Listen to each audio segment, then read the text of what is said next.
కోలీవుడ్ దిగ్గజ దర్శకుడు శంకర్ దర్శకత్వంలో లోకనాయకుడు కమల్ హాసన్ హీరోగా తెరకెక్కిన చిత్రం భారతీయుడు 2.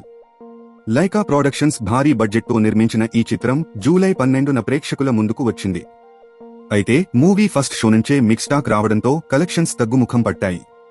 మరోవైపు తమిళనాడు కంటే తెలంగాణలో టికెట్ రేట్ ఎక్కువ ఉండడం ఈ సినిమాకు మరింత మైనస్ అయ్యింది.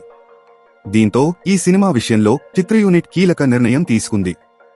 ఈ సినిమా 3 గంటల రన్ టైం ఉండగా అంతసేపు ప్రేక్షకులు చూడలేకపోతున్నారని, అందుకే మూవీ నుంచి 30 నిమిషాలు ట్రిమ్ చేసినట్లు సమాచారం. అలా ట్రిమ్ చేసిన కట్తోనే ప్రస్తుతం తెలుగులో షోలు నడుస్తున్నట్లుగా తెలిసింది. ఇక ట్రిమ్ చేసిన అనంతరం మూవీపై ఎలాంటి రెస్పాన్స్ వస్తుందో చూడాలి. కమల్ హాసన్, సిద్ధార్థ్, రకుల్ ప్రీత్ సింగ్, ప్రియా భవానీ శంకర్, నెడుముడి వేణు, బాబీ సింహ, సముద్రఖని, వివేక్, కాళిదాస్ జయరాం తదితరులు నటించిన ఈ చిత్రానికి అనిరుద్ రవిచంద్రన్ సంగీతం అందించాడు.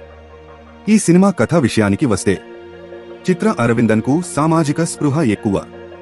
సొంతంగా యూట్యూబ్ ఛానల్ నిర్వహిస్తూ సమాజంలో జరుగుతున్న అవినీతి ఘటనలను ప్రజలకు తెలియజేస్తూ వారిని చైతన్యపరుస్తుంటాడు. ఉద్యోగం కోసం ఓ మహిళ ఆత్మహత్య చేసుకున్న సంఘటన అతన్ని కలవరపరుస్తుంది.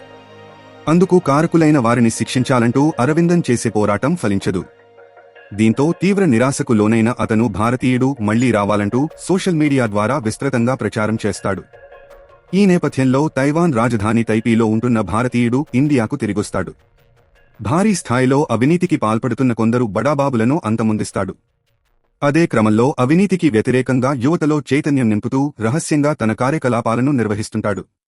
ఈ నేపథ్యంలో యాంటీ కరప్షన్ బ్యూరోలో పనిచేస్తున్న అరవిందన్ తండ్రి సైతం అవినీతి ఆరోపణలతో అరెస్ట్ అవుతాడు. దీంతో మనస్తాపానికి గురైన అతని భార్య ఆత్మహత్య చేసుకుంటుంది. తన కుటుంబంలో ఇంతటి విషాదానికి కారణం సేనాపతియేనని అరవిందన్ అతనిపై కోపం పెంచుకుంటాడు. ఇండియన్ గో బ్యాక్ అంటూ ప్రచారాన్ని ప్రారంభిస్తాడు. ఈ క్రమంలో ఏం జరిగింది?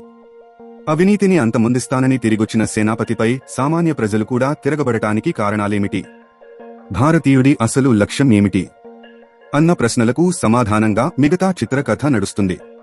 తాజా సమాచారం కోసం లైక్ చేయండి, సబ్స్క్రైబ్ చేయండి, నోటిఫికేషన్ల కోసం గంట సింబల్ ఆన్ చేసి పెట్టండి.